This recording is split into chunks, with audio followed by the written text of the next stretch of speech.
Deus. Muito obrigado. Glória a Deus. Cumprimento a todos com a paz do Senhor.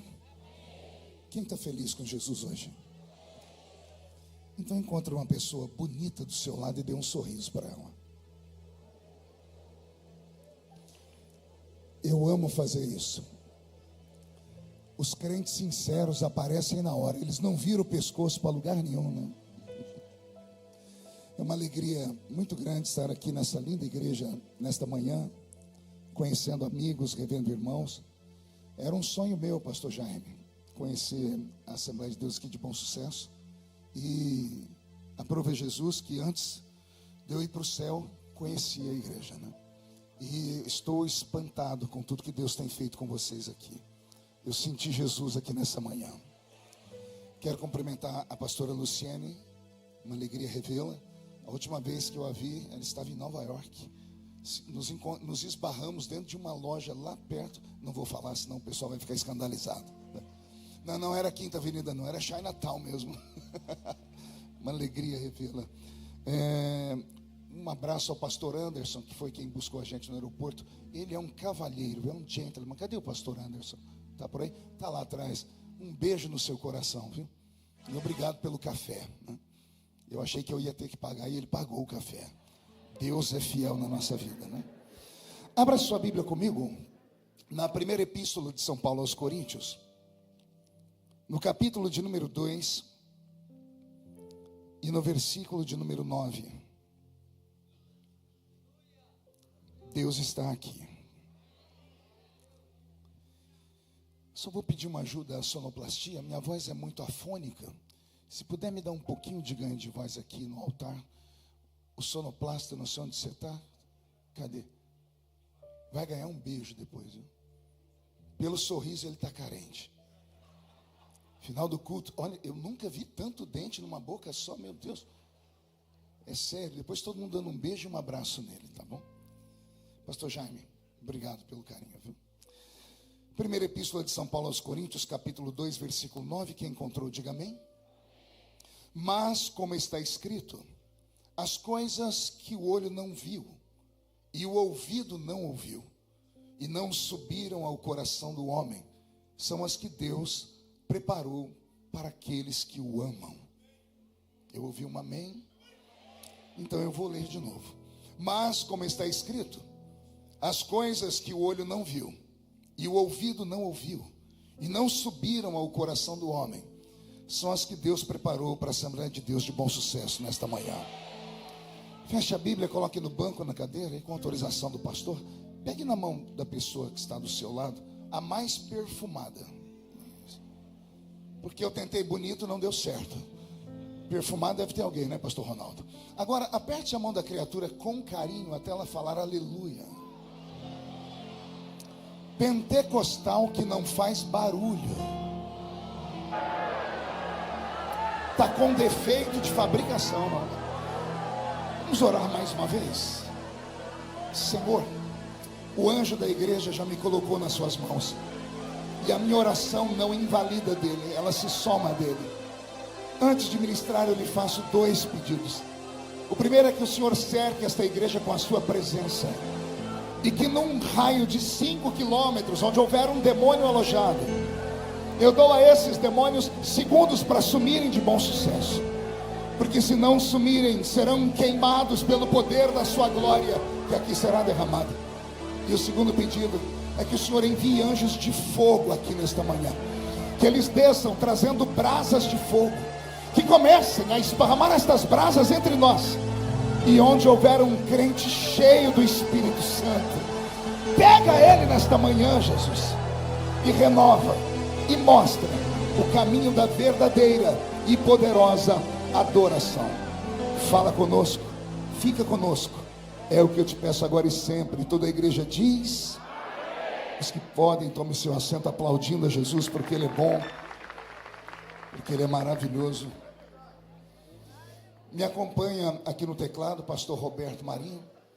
Roberto é um maestro, trabalhava nos Estados Unidos da América com o pastor Benny Hinn, serviu o pastor Benny Hinn por anos, e aí veio para o Brasil trabalhar com o pastor Benny Ruim, que sou eu. Nem tudo é perfeito, né, Roberto? O único defeito que ele tem é o nome dele, né? Eu fui o primeiro deputado a brigar com a Rede Globo. Aí Jesus me manda um tecladista que chama Roberto Marinho. Você ri porque não é você. Já tentei mudar o nome, mas não deu certo, né? Pois bem, vamos à palavra. Roberto, mude a música aí para mim. O texto que eu li para os irmãos aqui nesta manhã, ele é um divisor de águas na minha vida, e quero que seja na sua vida também. Eu quero ministrar nesta manhã sobre o tema a igreja dos mistérios. Eu não sei se tem algum crente que acredita em mistério aqui ainda. Eu sou assembleiano e sirvo a Jesus desde criança. Comecei a pregar com 13 anos, pastor Jaime. Mas com 9 anos de idade eu já tinha lido a Bíblia toda, de capa a capa. Não era nossa, porque eu era coroinha lá na paróquia Cristo Rei, do Padre Ângelo. E eu li a Bíblia católica, a Bíblia Ave Maria, de capa a capa. E me apaixonei pela palavra. Aí aprovei Jesus, que um dia eu encontrei uns crentes malucos, porque todo pentecostal não é normal, né? Pode estar, tá vendo? Eles começam a se manifestar. Todo pentecostal, ele anda em outro ambiente. Eu costumo dizer que pentecostais são caminhantes de dois mundos. Parte deles caminha aqui na horizontal, e a outra parte caminha aqui na vertical. E eu acredito que tem aqui alguém que caminha nesses dois mundos. Até porque aqui é uma Assembleia de Deus. E desde criança eu me envolvi com o movimento pentecostal lá do meio da roça, do interior, sem muita cultura bíblica, sem muita teologia. E eu me apaixonei por esse movimento que transcende. O poder pentecostal não é algo comum, é algo metafísico, é algo inumano e anormal. E talvez por isso a dificuldade que nós, homens e mulheres modernos, temos em absorver e compreender isso. Porque não dá para entender isso com o intelecto, só dá para absorver isso com a alma. A Assembleia de Deus é a maior igreja pentecostal do mundo. E ela nasce aqui no Brasil. Nasce no Brasil, olha a ironia do destino, fundada por 2 batistas, que tinham uma cultura batista, teologia batista. E a única coisa do Espírito foi a revelação que Deus deu a eles. E esses homens não tiveram medo de anunciar o Evangelho com o poder do Pentecoste.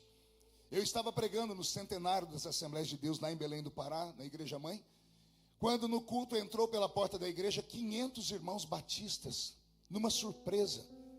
Eram netos dos batistas originais que expulsaram de dentro da igreja Daniel Berg e Gunnar Wingre, que não só expulsaram, mas espancaram os 2 missionários por causa, abre aspas, da heresia, fecha aspas, que eles haviam pregado.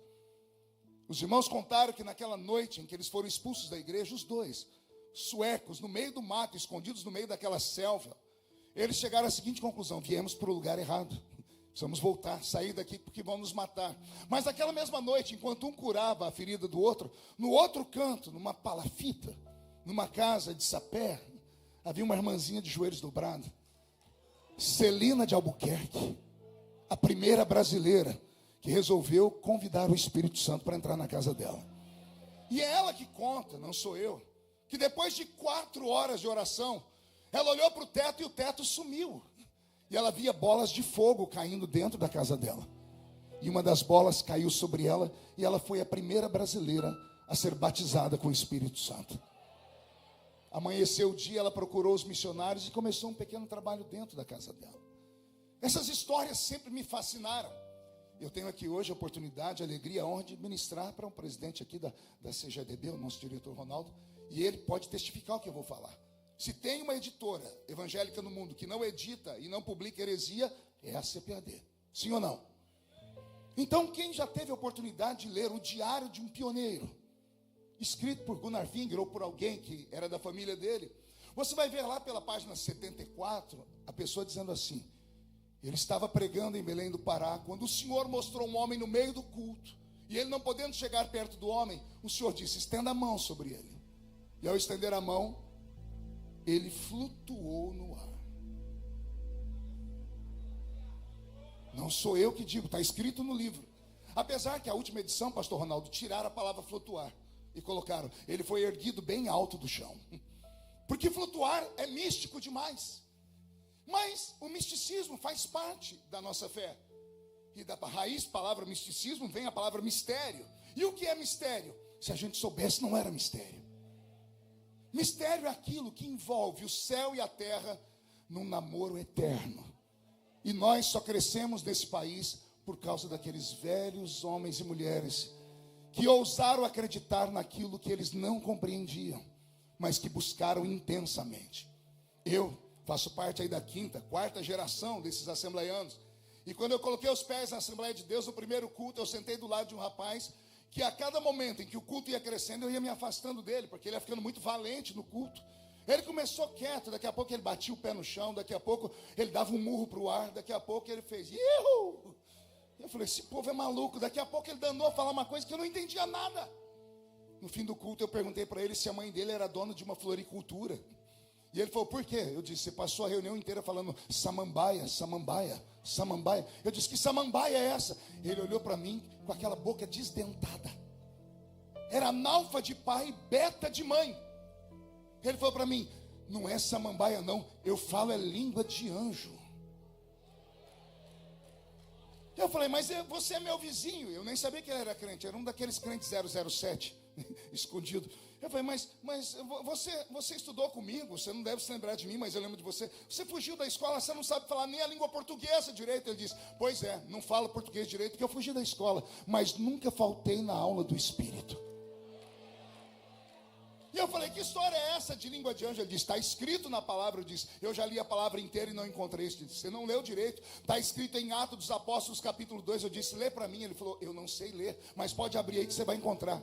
E eu abri Atos 2, meu primeiro culto na Assembleia de Deus, uma quinta-feira, culto de Pedro, Tiago e João, só 3 crentes naquele lugar, e estou eu sentado no banco lendo Atos 2, aquela palavra entrou no meu coração e me queimou.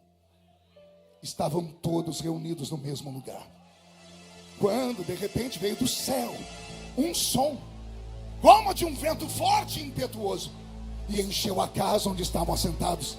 E foram vistos por eles línguas repartidas como que de fogo, as quais pousaram sobre cada um deles. E todos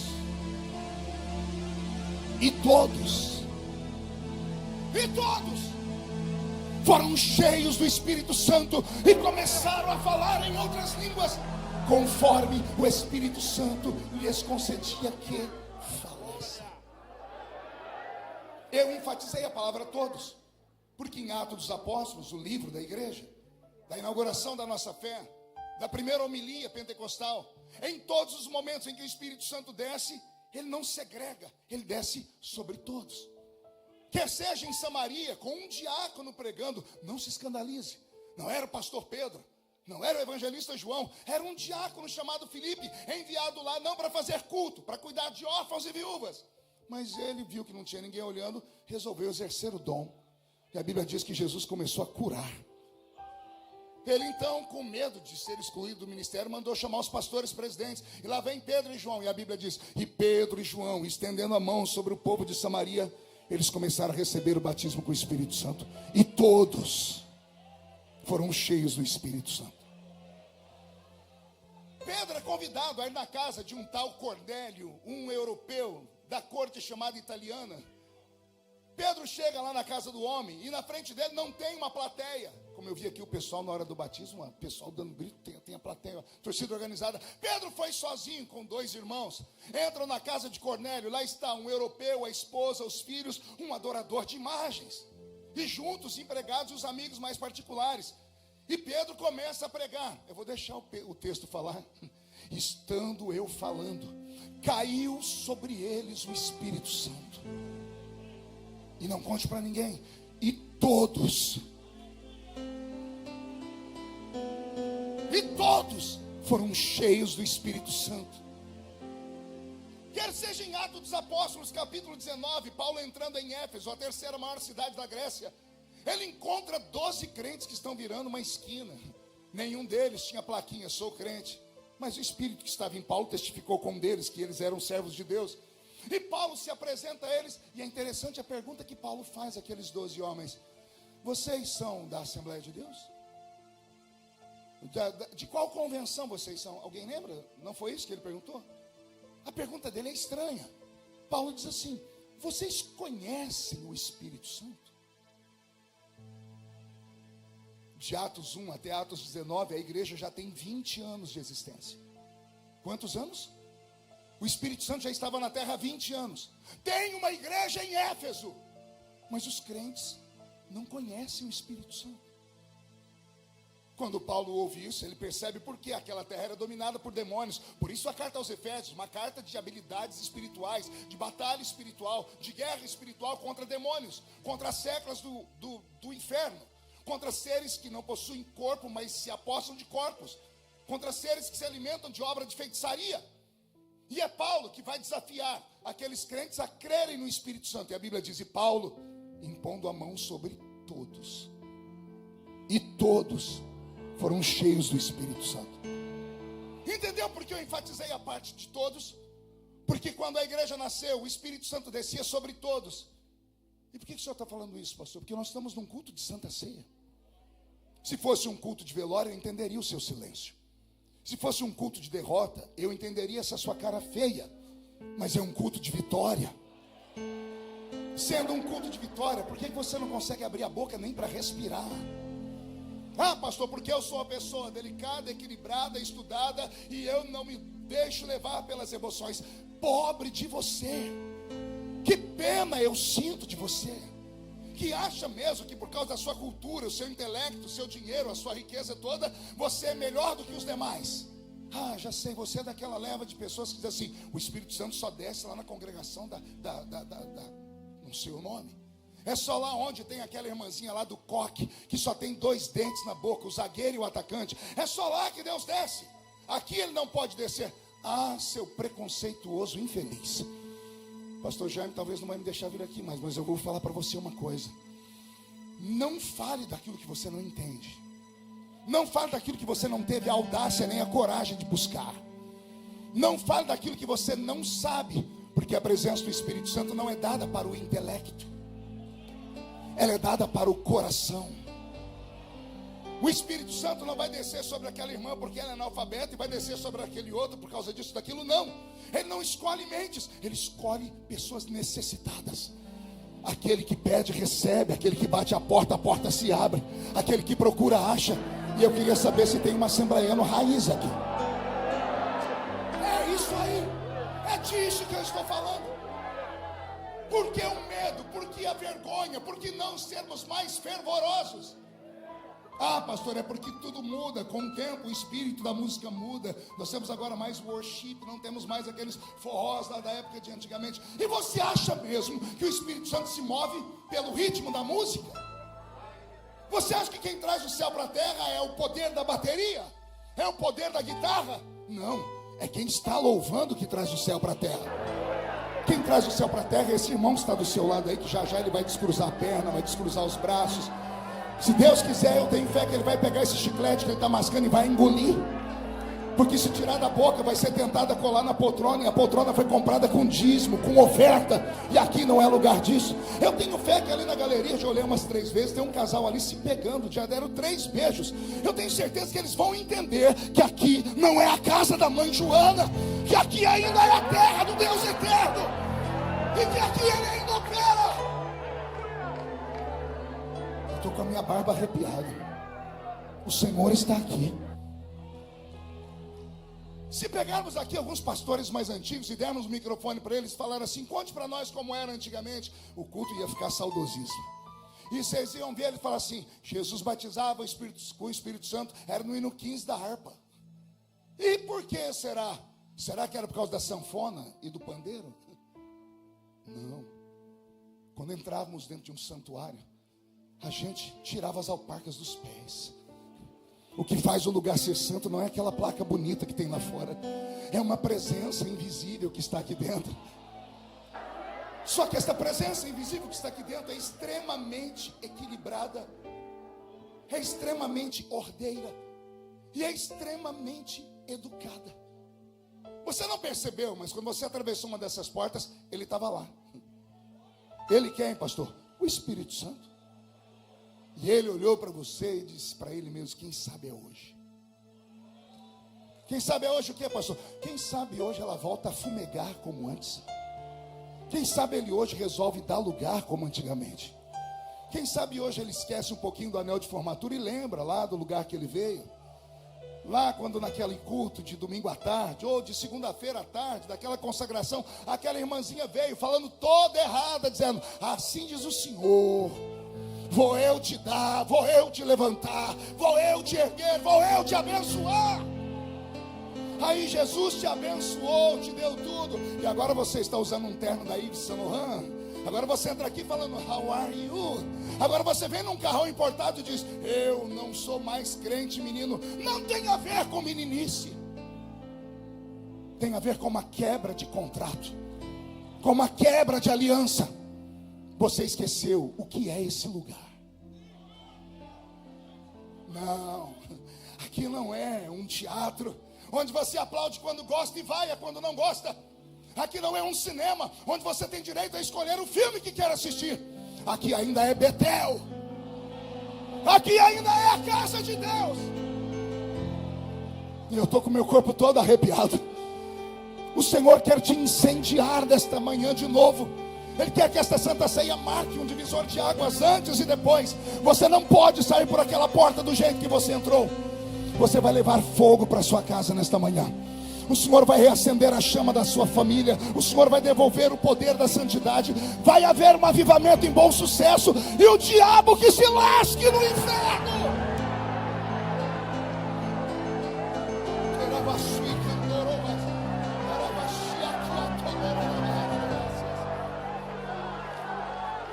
Pastor Marco, o que isso tem a ver com o texto que o senhor leu?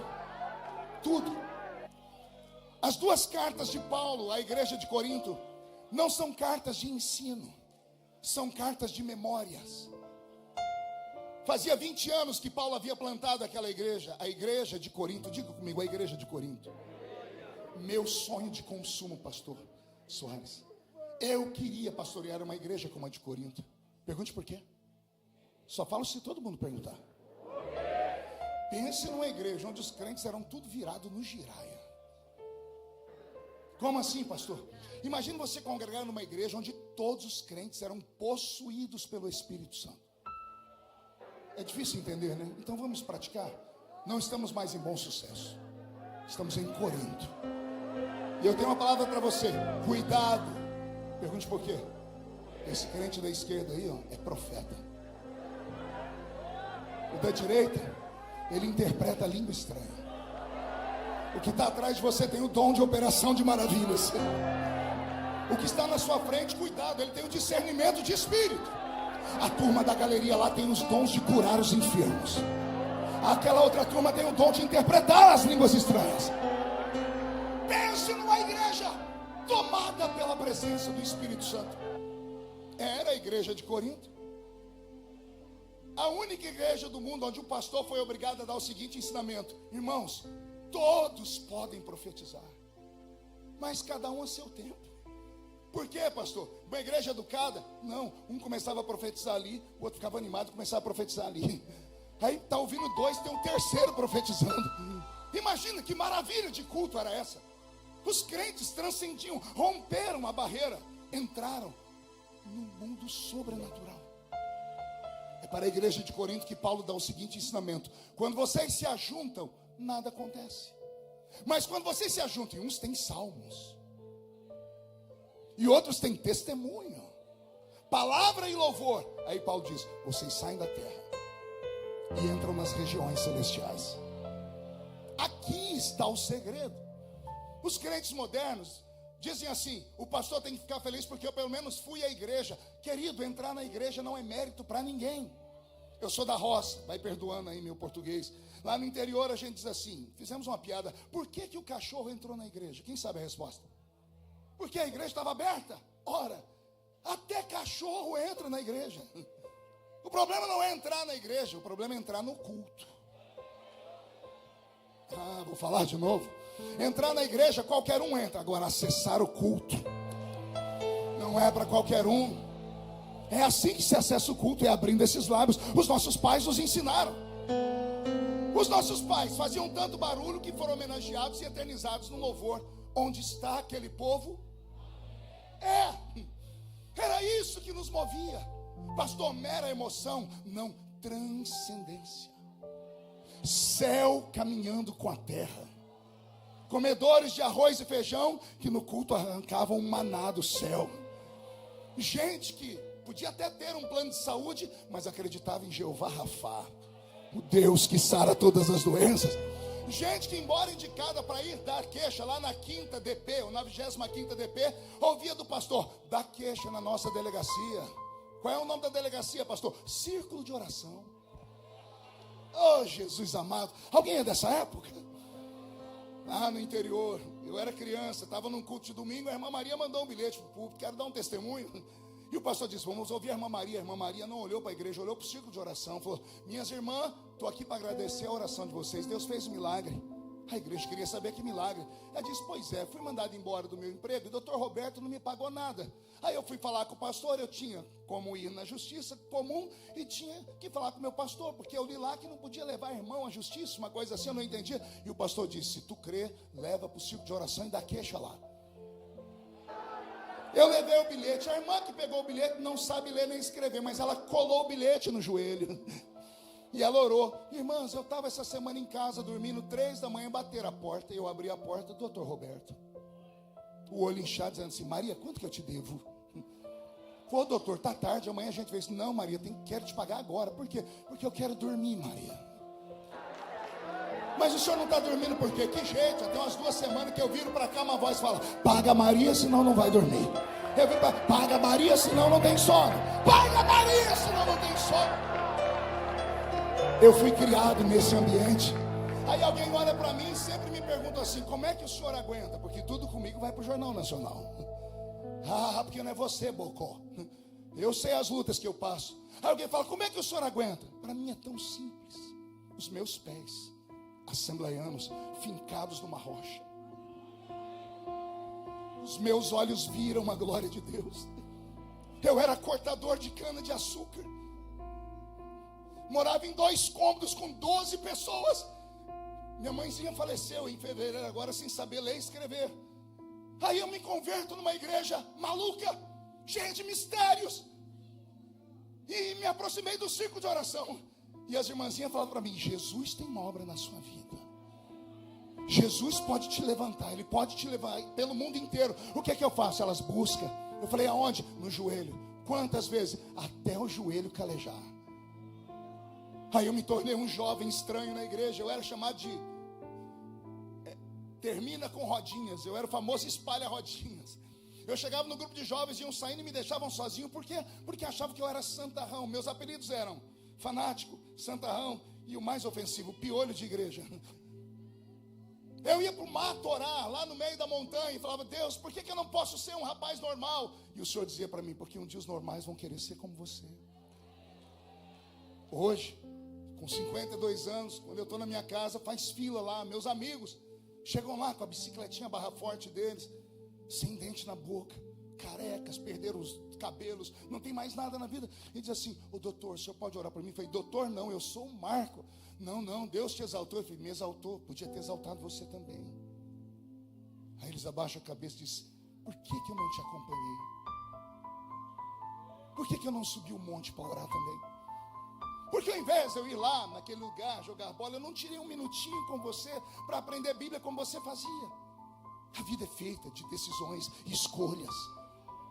Quanto mais com o homem você caminha, mais parecido com o homem você fica. Quanto mais com Deus você caminha, mais parecido com Deus você fica. Deus não mudou. Ele é o mesmo. E Ele está aqui. Quem mudou? Fui eu e você. Se você nesta manhã esquecer os seus rótulos, esquecer o ponto de vida que você chegou agora e se lembrar de onde você veio, se você lembrar da última vez que você deu aquele grito que estremeceu a casa, e ser renovado, a sua vida muda nesta manhã. A carta aos Coríntios é uma carta de memória. Paulo estava em uma embarcação, diz os historiadores, e ele encontra um crente da igreja de Corinto que o reconheceu, era mais novo. Chegou perto do velho apóstolo, se apresentou e disse: olha, eu sou membro da igreja de Corinto. Me lembro, 20 anos atrás, quando o senhor pregava lá, eu assisti o culto debaixo dos bancos. Minha mãe me colocava deitado lá. Imagina a alegria do velho missionário, do apóstolo, encontrar um crente, depois de 20 anos ter passado uma igreja. A pergunta foi natural: como é que está a igreja de Corinto? O historiador diz que o rapaz empolgado falou: a igreja está uma bênção. E Paulo pergunta: por quê? Porque ela criou inúmeras congregações, ela alcançou espaços. E o velho apóstolo diz: você não entendeu minha pergunta. Eu perguntei como está a igreja de Corinto. O rapaz, refazendo um pensamento, disse: agora entendi. A igreja está cumprindo a verdadeira religião, ela cuida dos órfãos, da viúva, ela está perfeita. E Paulo diz: você ainda não entendeu minha pergunta. Eu estou perguntando como está a igreja de Corinto. Não entendendo, Paulo teve que explicar para o rapaz que o que às vezes chamamos de igreja não é igreja, é apenas uma agremiação religiosa, é apenas uma instituição. Confundimos organização com organismo. Qual a diferença? O organismo é rígido, inflexível e frio. O organismo não respira, a organização não respira. A organização precisa de um nome bonito lá na placa, com letras garrafais. Não conta para ninguém, a organização tem que ter dono. Fui registrar a minha igreja tão feliz no interior, cheguei lá, o cartorário, o rapaz do cartório era meu amigo de infância, vim registrar a minha igreja e disse: vamos lá, qual o nome da igreja? Eu disse: Igreja Evangélica Assembleia de Deus, Ministério Catedral do Avivamento. Endereço, tudo certinho. Ele disse para mim: quem é o dono da igreja? Eu disse: Jesus de Nazaré. E ele falou para mim: qual é o CPF dele? E não tinha para dar. Eu falei: não sei. Foi o CNPJ? Eu falei: também não tem. RG? Também não tem. Ele disse: então parou, porque eu não posso registrar essa igreja. Alguém tem que ser responsável por ela. E tem que ser alguém que tem endereço físico aqui. Eu falei: por quê? Porque a sua igreja vai ter direitos e deveres para com o Estado. Se cair o teto e morrer alguém, a quem o Estado vai acionar? Então a sua igreja tem que ter um dono. E eu, constrangido, disse: põe meu nome aí. Saí, entrei dentro do carro, crente no meio do mato. Falei: Senhor, aquele incircunciso não entende nada. Eu tive que falar que a igreja é minha, mas a igreja é sua. O Senhor disse: ele estava certo. Essa aí que você está registrando é sua. Foi por quê? Porque você que comprou as cadeiras, você comprou a estrutura, vocês têm templo, vocês têm instrumento, vocês têm a nomenclatura, tem a hierarquia, tudo isso aí é de vocês. E Marco, não conta para ninguém, tudo que você acha que é a igreja, não é.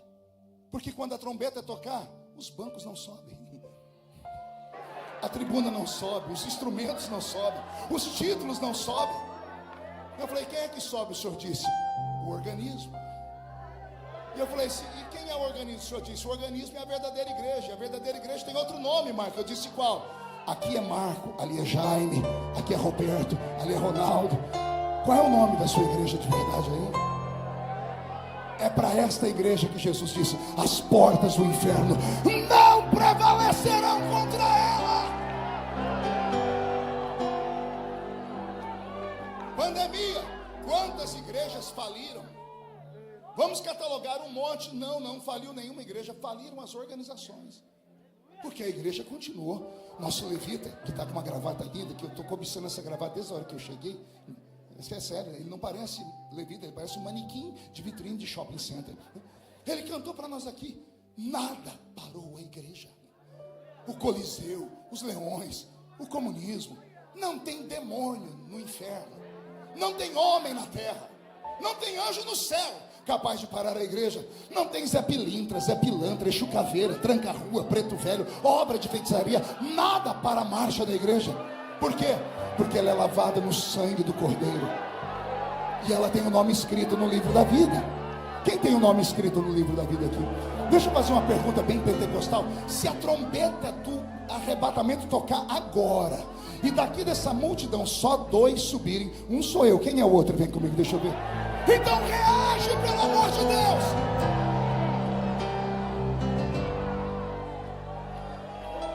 Não fica me olhando com esse olho seco, parecendo olho de sapo que morreu no dia de enchente.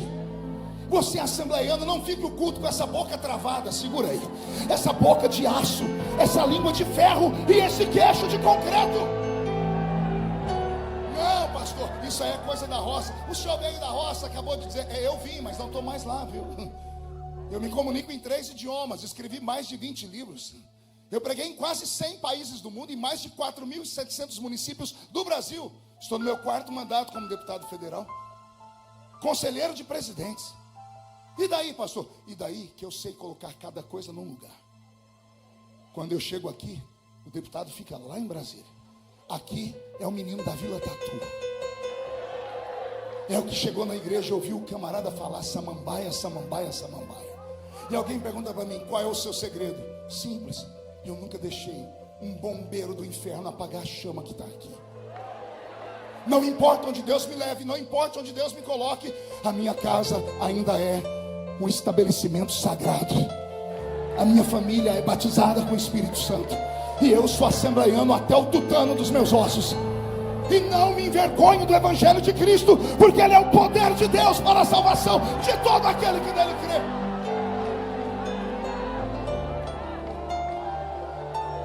Quando Paulo conta para o rapaz o que é a verdadeira igreja, o rapaz dá uma recuada e diz, agora eu entendi a sua pergunta. Essa aí que o senhor está falando não está muito bem. Por quê?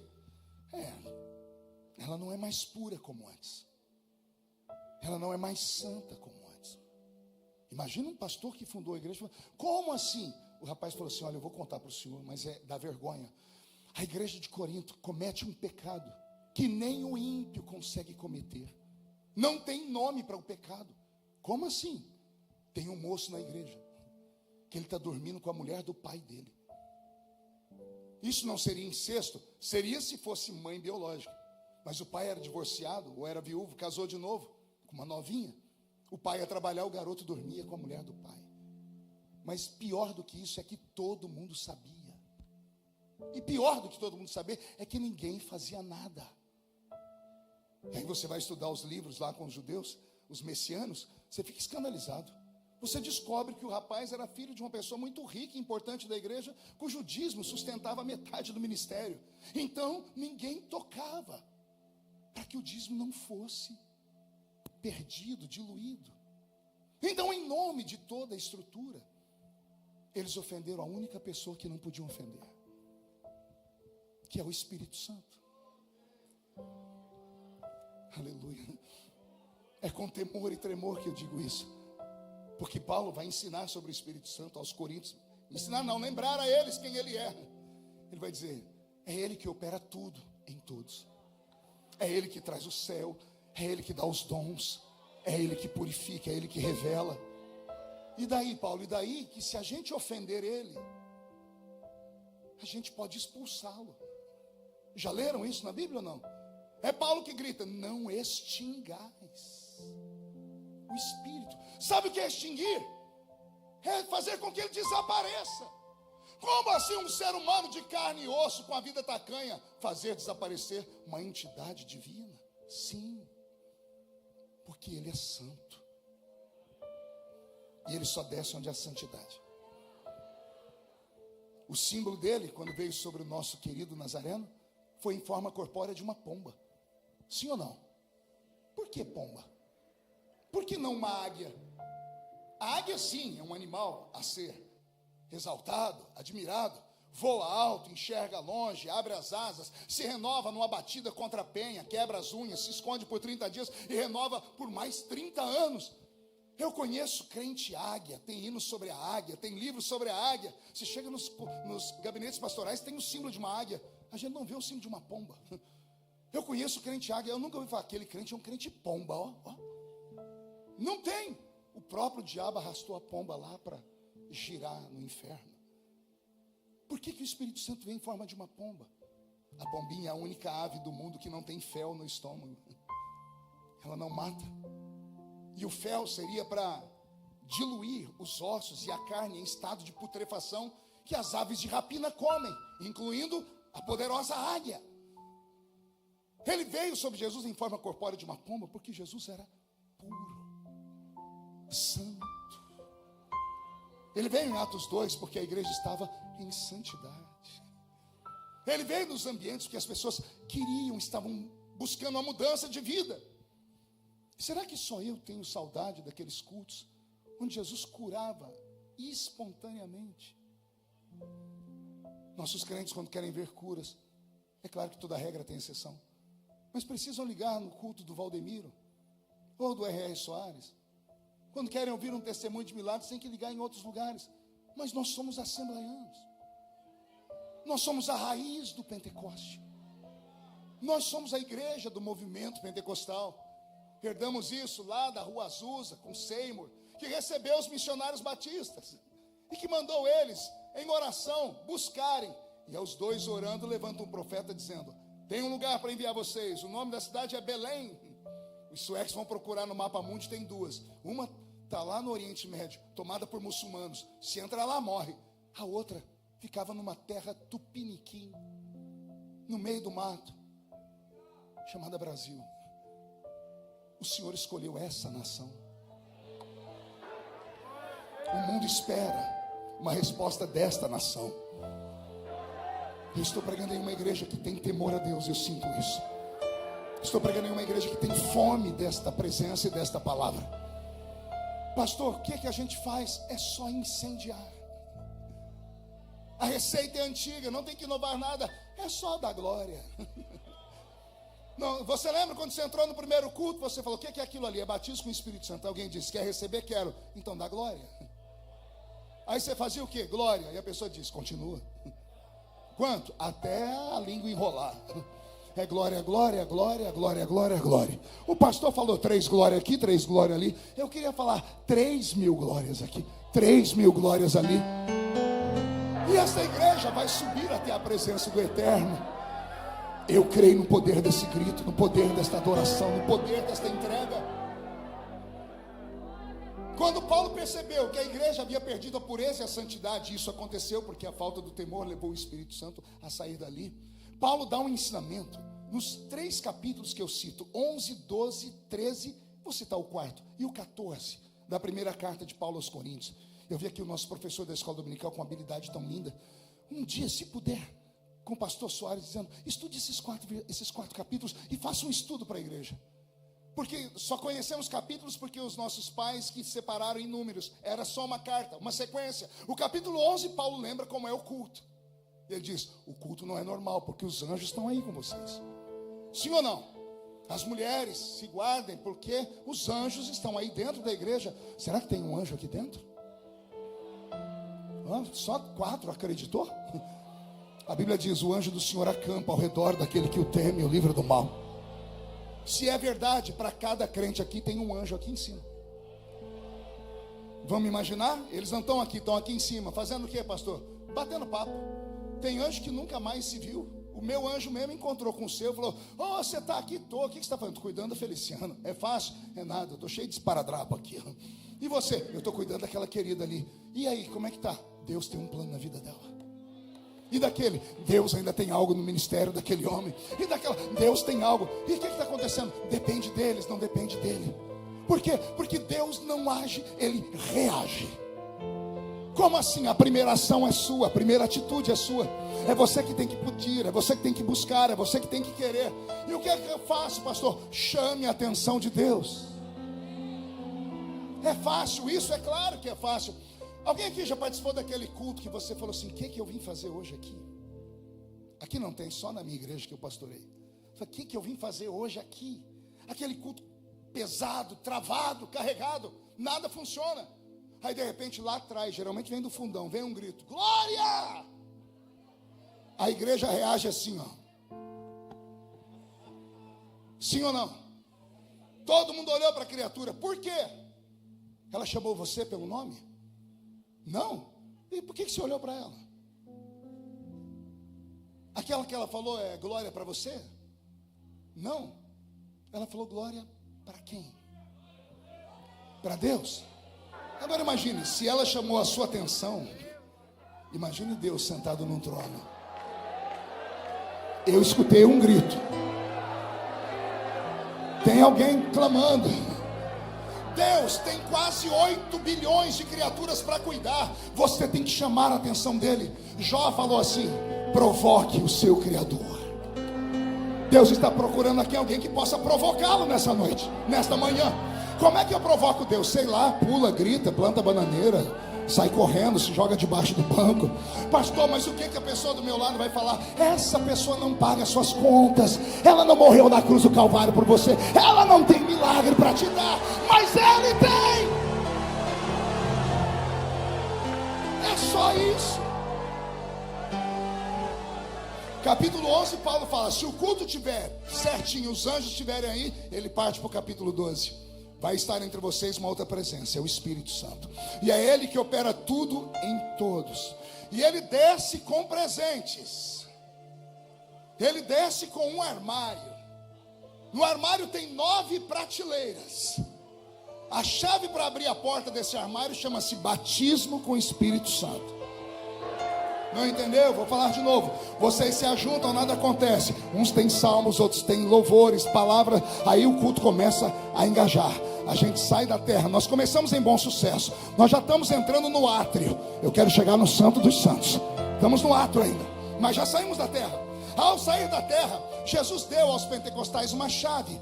Batismo com o Espírito Santo. O que é que ela faz? Ela abre o armário. E quando abre o armário tem 9 prateleiras lá.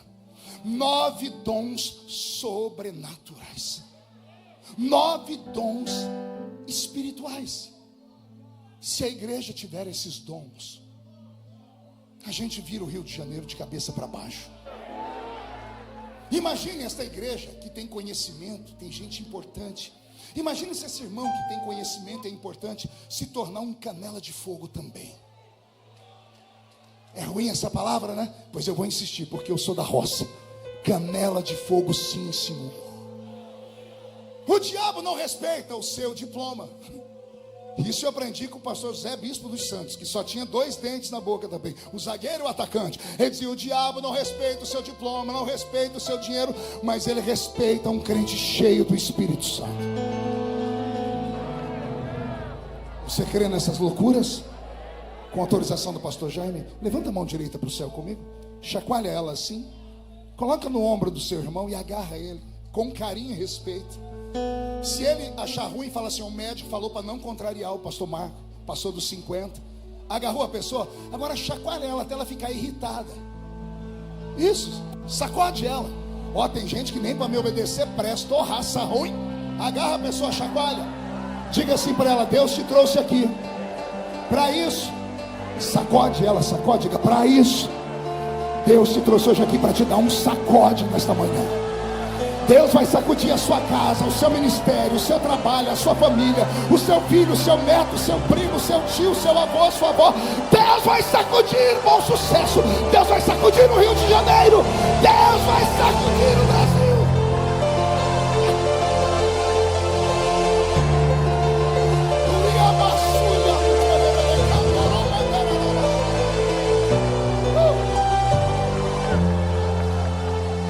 Já estou terminando. Sinta mais um pouquinho.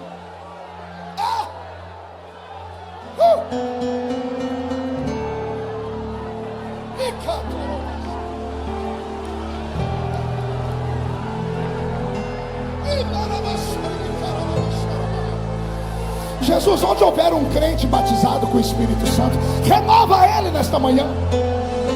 Incendeia na galeria aqui na frente, no meio da igreja. Mostra que o Senhor nunca mudou.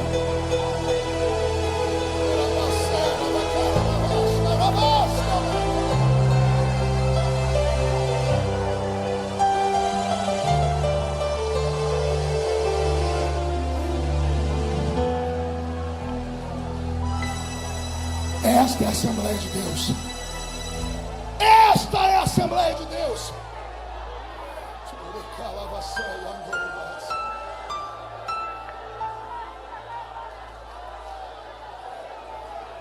Paulo escreve as cartas à igreja de Corinto para conter aquele esfriamento. Ele começa a desafiar aqueles crentes a voltarem ao primeiro amor, a praticarem a misericórdia e amarem o Espírito Santo. Talvez Paulo tenha entendido uma coisa. Pergunte o quê? A falta do entendimento sobre o mundo espiritual. E aí o que é que ele faz? Ele cria um capítulo inteiro para ensinar sobre o maior de todos os poderes pentecostais, que é o falar em línguas. Capítulo 14 é um tratado sobre glossolalia. É um tratado sobre o poder de falar num idioma que você nunca aprendeu. Agora escute aqui. As pessoas confundem, acham que o Pentecoste é só para gente que não sabe ler nem escrever, é para pobreza. E os ricos se acham superiores, mais importantes. Mas quando Deus quis revelar o Pentecoste pleno, Ele não revelou aos analfabetos Pedro e João, os pilares da fé. Como assim, pastor? Capítulo 4, verso 13 de Atos dos Apóstolos. Quem está ouvindo Pedro pregar está dizendo: não são, pois, esses homens iletrados, sem cultura? Como, pois, os ouvimos falar com tamanha eloquência? Para Pedro e João, Deus deu alguns dons.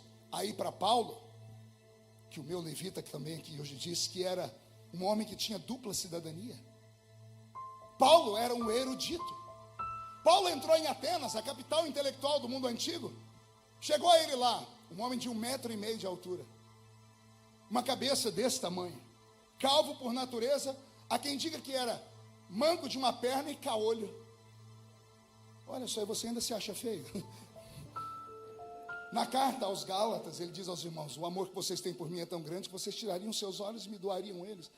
Paulo era uma criatura, aos olhos de todo mundo, desprezível, um homem minúsculo. Entra em Atenas. Onde ele entra? Capital da Grécia. Para lá. Os gregos até hoje humilham a gente com aquele DNA perfeito deles.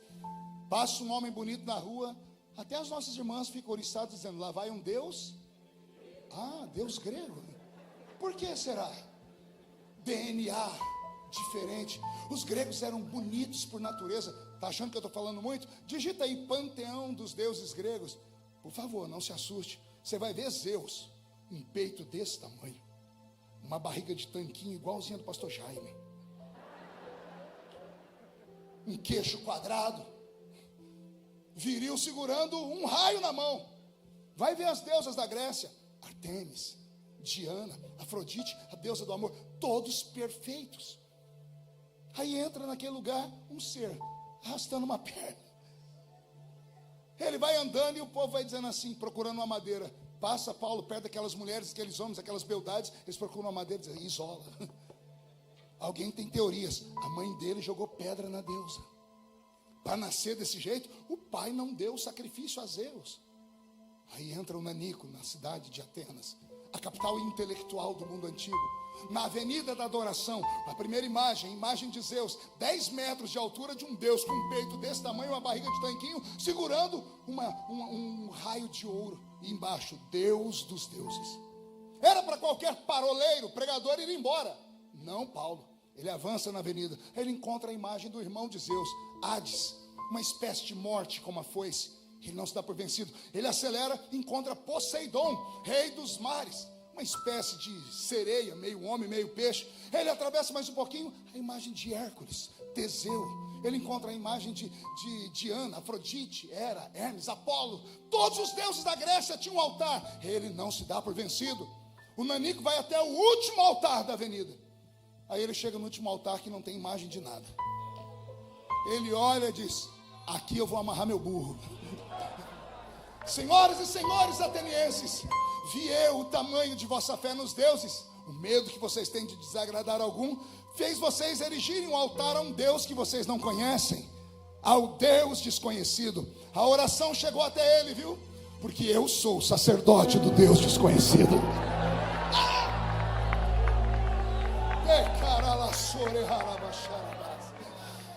Dr. Ronaldo, arrastaram Paulo para o Areópago, parecido com essa igreja, meia lua, na frente, gregos, os pais da democracia. Qualquer pessoa que tinha qualquer coisa para falar, era só subir ali, abrir a boca e aguentar as consequências. Aplausos ou tomate a comer na cara da criatura. E lá sobe Paulo. A figura dele já assustou todo mundo. Ninguém quer olhar um homem que é mal feito pela existência, nanico, feio. Só que Paulo começa a falar com os atenienses no idioma deles. Ele começa a recitar os estoicos. Caraca! Daqui a pouco ele apela para os epicureus. Poxa! Agora, depois de 2 mil anos, você vai nas livrarias aqui do aeroporto, está cheio de histórias dos estoicos e dos epicureus. Agora, Paulo já dominava o assunto. Quando Paulo fala dos estoicos, ele começa a falar sobre o pensamento dele sobre morte. Os homens param para ouvir. Ganhou os homens. Aí ele começa a recitar os poemas dos epicureus. As mulheres dizem assim: tá vendo aí, marido? Aprende com ele, ó. ganhou a atenção de todo mundo. Quando está todo mundo olhando para ele, ele diz assim: agora eu vou falar o que eu quero. Eu sou sacerdote do Deus que vocês não conhecem. Perguntam quem é ele. Ele diz: ele é um ex-carpinteiro. Caminhava sobre a terra. Alguém diz: Zeus de vez em quando sai do panteão e caminha na terra. Pararam para ouvir porque Jesus tinha semelhanças com os Zeus deles. E aí diz a história que alguém começou a perguntar: seria o seu Jesus ou Yeshua maior do que Hades? Hades era o rei dos mortos, era a encarnação da morte, do mundo, do submundo. E Paulo diz assim: esse aí não precisou nem de Jesus, eu humilhei ele.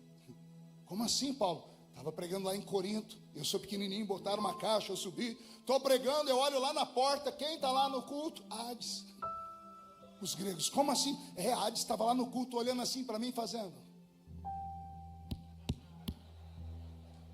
Eu já ia correndo quando eu olhei e gritei: ô Hades, Hades, onde está o teu aguilhão, ó Hades?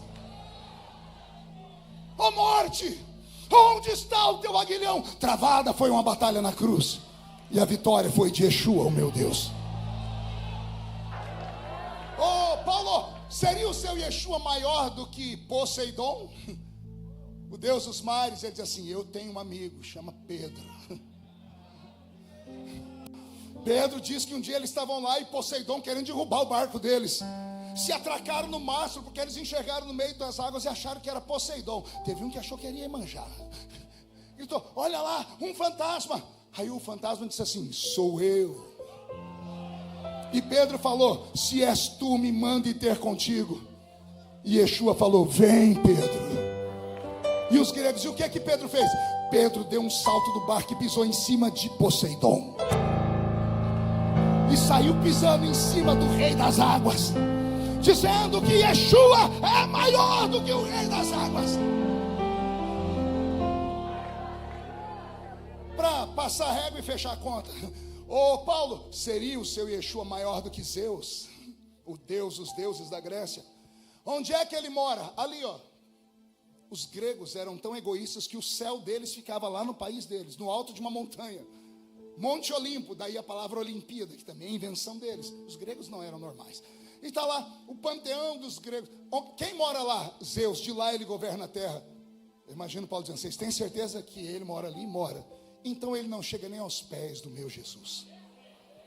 Por quê, Paulo? Porque quando o seu Zeus quer olhar os céus, como ele está no alto da montanha, ele tem que olhar para cima, né?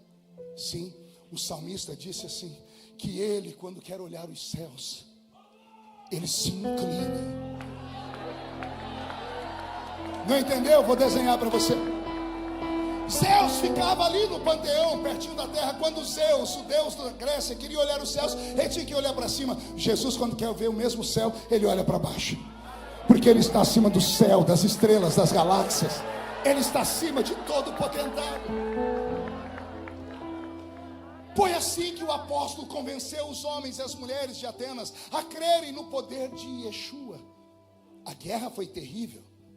Alguém vai olhar para a Bíblia e vai falar assim: Paulo era muito inteligente. Quando ele está escrevendo a carta aos Coríntios, lá na segunda carta, alguém mandou assim para ele: é claro que você veio e trouxe ensinamentos, você trouxe sabedoria dos epicureus e dos estoicos. Olha o que Paulo diz: quando eu fui ter convosco, nada do que eu vos falei foi em sublimidade de palavras de sabedoria humana. Eu só convenci os seus pais porque eu levei para vocês a demonstração do Espírito de Deus.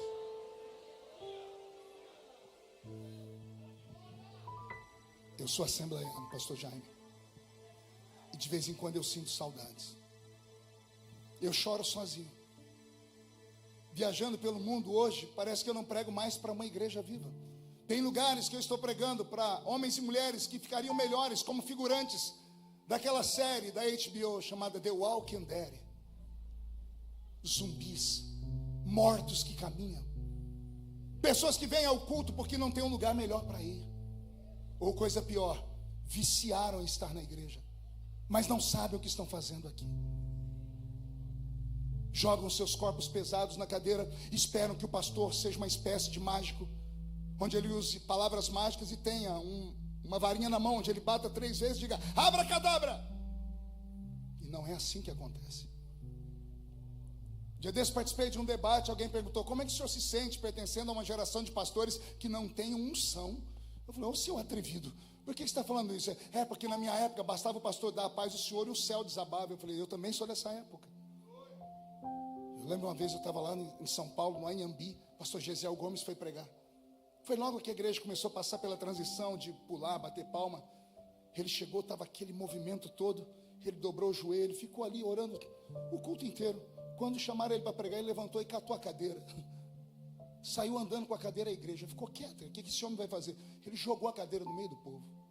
Um irmão levantou a mão e catou. Ele disse, se você não estiver assim, o Senhor não pode te visitar. O culto acabou. Batismo com o Espírito Santo, cura divina. Por quê? A igreja era diferente. A minha geração só tinha 3 lugares para ir: trabalho, casa e a velha igrejinha. Em qualquer outro lugar éramos hostilizados. Então o que a gente fazia? Desabafávamos no único lugar que podia, que era a igreja. Por isso o culto era barulhento.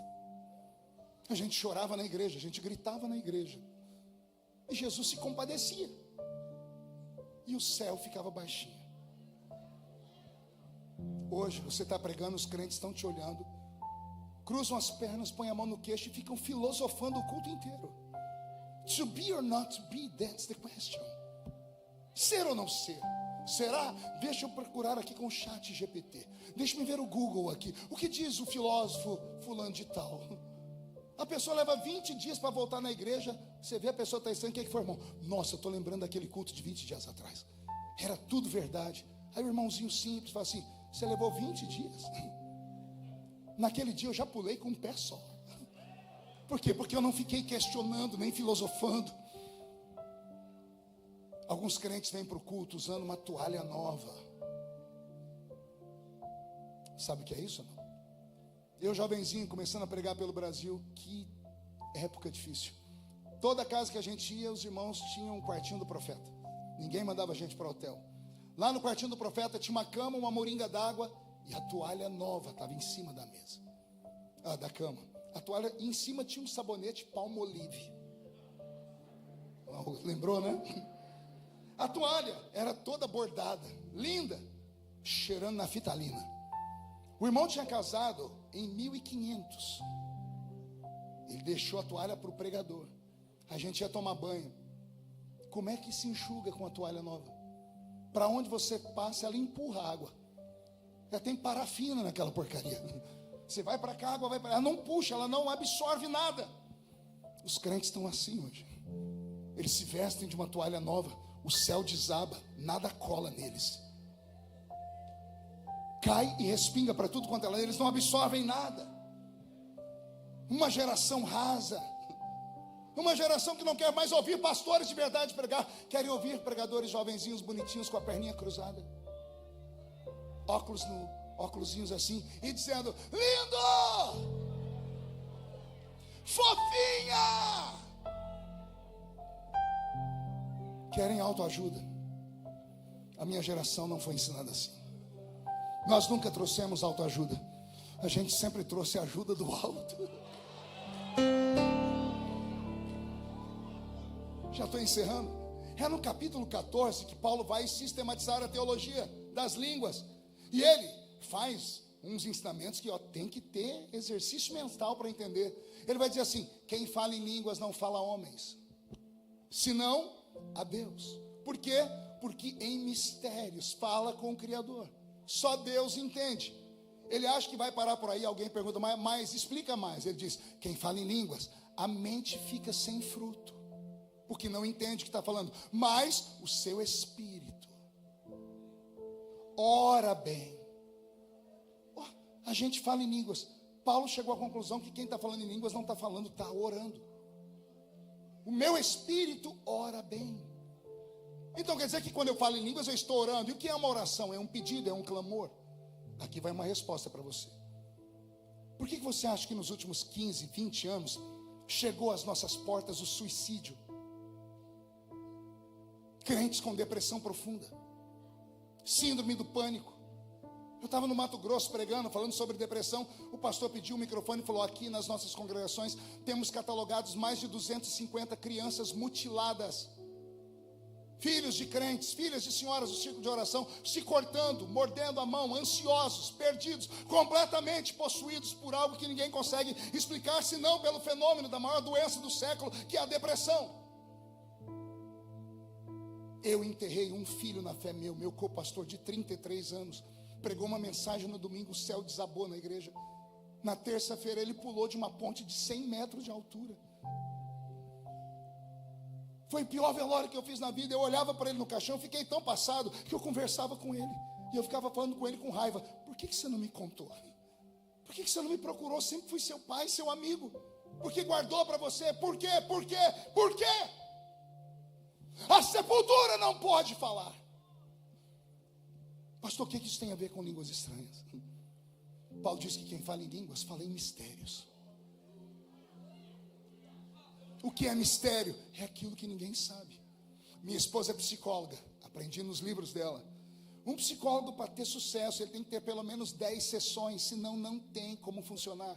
Nessas 10 sessões, ele vai puxar a língua do paciente, vai dizer: conta tudo. A pessoa vai falando e o psicólogo, com a sua anteninha de vinil, vai captando palavras especiais. A pessoa repete muito essas palavras. Aqui está o problema. Depois da 10ª sessão, consegue aplicar algum tipo de ajuda. Tem que destravar a pessoa, tirar aquele trauma, aquele lugar que prejudica ela, que nem ela sabe. Está dentro dela e ela não sabe. Pastor, o que isso tem a ver com línguas? Já vou te falar. Eu entendi que quando nós estamos orando em línguas, nós estamos vomitando tudo que está dentro e armazenado na nossa alma. Médico não vai na alma.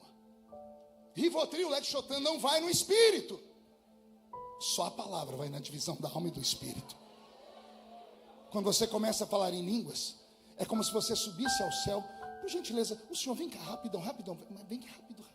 Espírito de tartaruga, eu te repreendo. Fique aqui do meu lado. Aqui está Deus sentado no trono e aqui está você no culto. Me ajuda, me ajuda, me ajuda. Aí você para de falar me ajuda e começa a orar em línguas. Ninguém entende, nem você entende. As suas línguas saem da terra. Na verdade, elas te transportam lá para o trono de Deus. Aí você vai lá onde Deus está e você vai fazer assim, ó.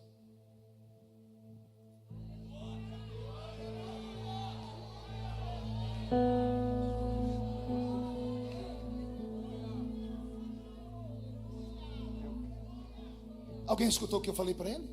Não, por que não? Porque eu contei um segredo para ele. Quem fala em línguas, Ronaldo, sai da terra e vai aqui, ó, e fala no ouvido de Deus. Só Deus entende. Aí o que Deus faz? Deus limpa a alma da pessoa. Aí pega um Pedro que nega Jesus diante de uma vendedora de púrpura, recebe o batismo com o Espírito Santo, dando a orar em línguas. Alguém diz: esse povo está bêbado. Olha o Pedro saltando no meio da multidão, dizendo: aqui não tem ninguém bêbado.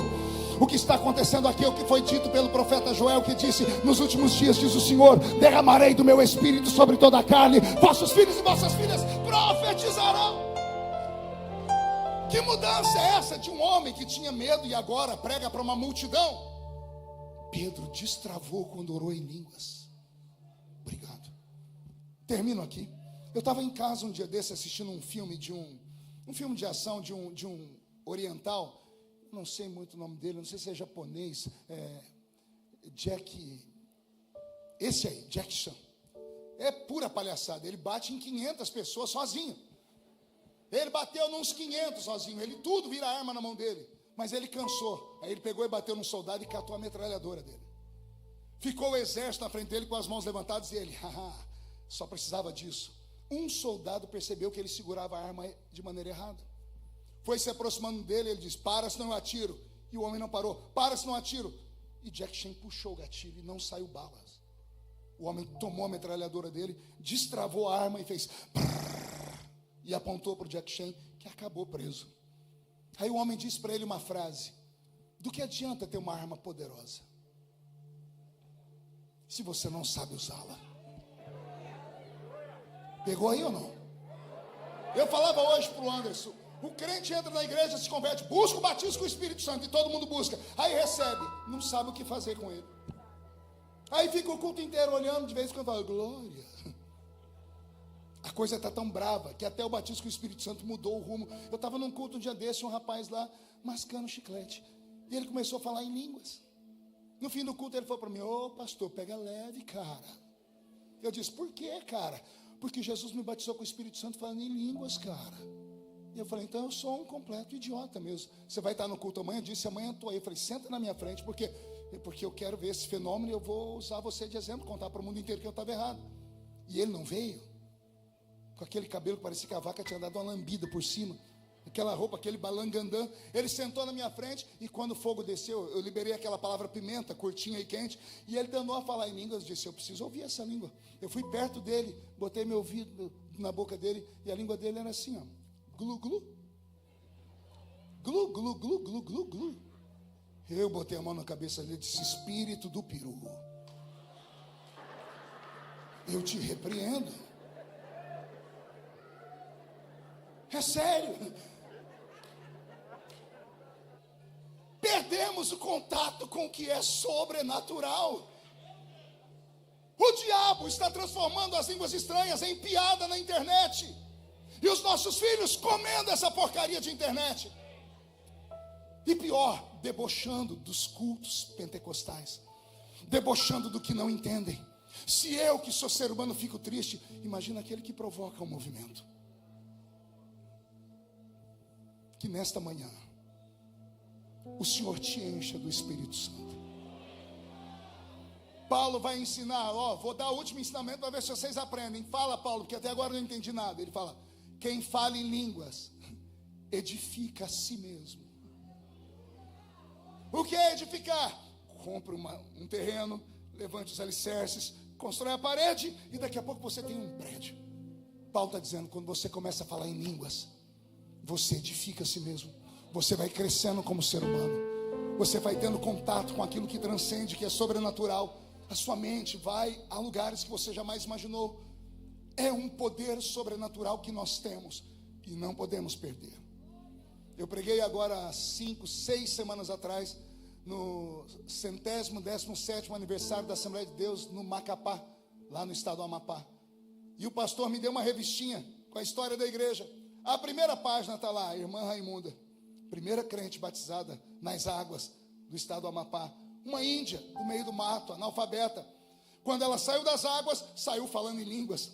Como era feito no meio da rua, tinha um homem lá parado, o homem gritou, como é que essa mulher sabe o idioma da minha terra?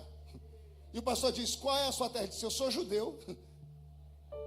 E o que ela está falando? Ela está falando em hebraico. O que ela está falando? Ele chegou perto, ela está dizendo, o meu Deus é o dono dessa terra. Nós somos os descendentes desse povo. Não aceite nada menos do que a plenitude do Pentecoste. Eu repito o que disse. A plenitude Deus não deu para o analfabeto, Deus deu para o erudito. Ou seja, se o apóstolo Paulo, que era advogado, que era poliglota, que era conhecedor, dono de 2 cidadanias, que invocou as leis até chegar nos Césares, se Deus deu a ele a plenitude do Pentecoste, por que ele não pode dar a você também? Quem acredita nisso? Fica de pé comigo.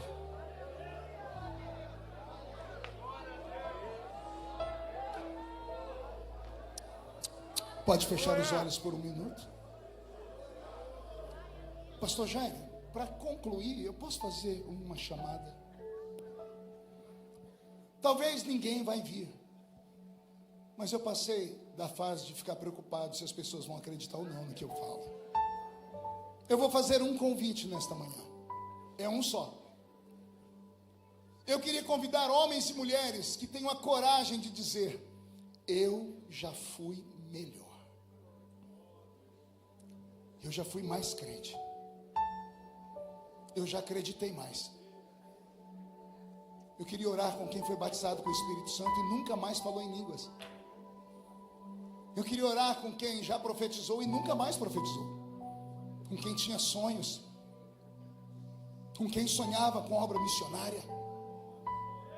Eu queria orar com alguém que tenha coragem de dizer assim: pastor, eu estou cansado de uma vida tacanha, pequena. Eu queria mais. O que eu faço, pastor? Faz igual ela. Vem aqui na frente. E se puder, fique em pé, que é melhor.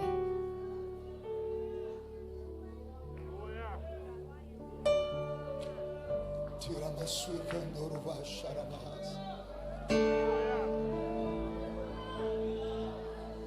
teria suri de candoruas.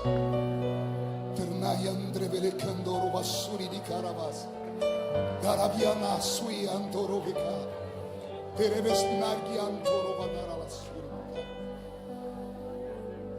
Senhor, transforma esta igreja num oceano, naquele que os nossos pais nos ensinaram o caminho, porque nós queremos de novo navegar no Espírito. Eu libero sobre esses homens e mulheres que vieram ao altar um tempo de transformação, um tempo de mudança, mudança de conceitos e valores, mudança de princípios, a volta ao primeiro amor, a devolução dos dons espirituais, a operação dos sinais, prodígios e maravilhas. Derrama sobre a Assembleia de Deus do Bom Sucesso o avivamento que o mundo espera. Agora, agora, agora. Os que estão ajoelhados, fiquem de pé. E os que estão de pé, levantem a mão direita para o céu comigo. E diga comigo, em nome de Jesus: todos os demônios que lutaram contra a minha fé, que esfriaram a minha fé, que roubaram os dons e os prodígios, eu ordeno, venham para a palma da minha mão. Feche a sua mão com autoridade, é um ato profético. Esta é a igreja dos mistérios. Eu vou contar até 3, vamos jogar no chão e vamos pisar em cima. Vai se cumprir Lucas 10:19. Eu vos dei poder para pisar sobre serpentes e escorpiões, sobre todo o poder do diabo. Quando pisarmos em cima, você precisa encontrar 2 pessoas e abraçá-las e dizer assim para elas: o que os seus olhos não viram, o que os seus ouvidos não ouviram, e o que não subiu ao seu coração, é o que Deus tem reservado para você por esses dias. Você nunca mais será o mesmo. 1,5, sua família sentirá orgulho de você de novo. 2, quem viver verá, para ver o que vai acontecer nesta igreja daqui a alguns dias. 2,5, a igreja Assembleia de Deus Bom Sucesso será chamada de Igreja do Avivamento. 3, jogue no chão, pise em cima, abrace 2 pessoas. Quem pode aplaudir? Quem pode aplaudir e gritar? Quem pode aplaudir, gritar e dar um pulo para cima assim? Eu termino mandando um recado para o inferno: sai da frente, Satanás! Estamos em guerra! Só a igreja que está em guerra dê mais um grito de glória a Deus. Pastor Jaime.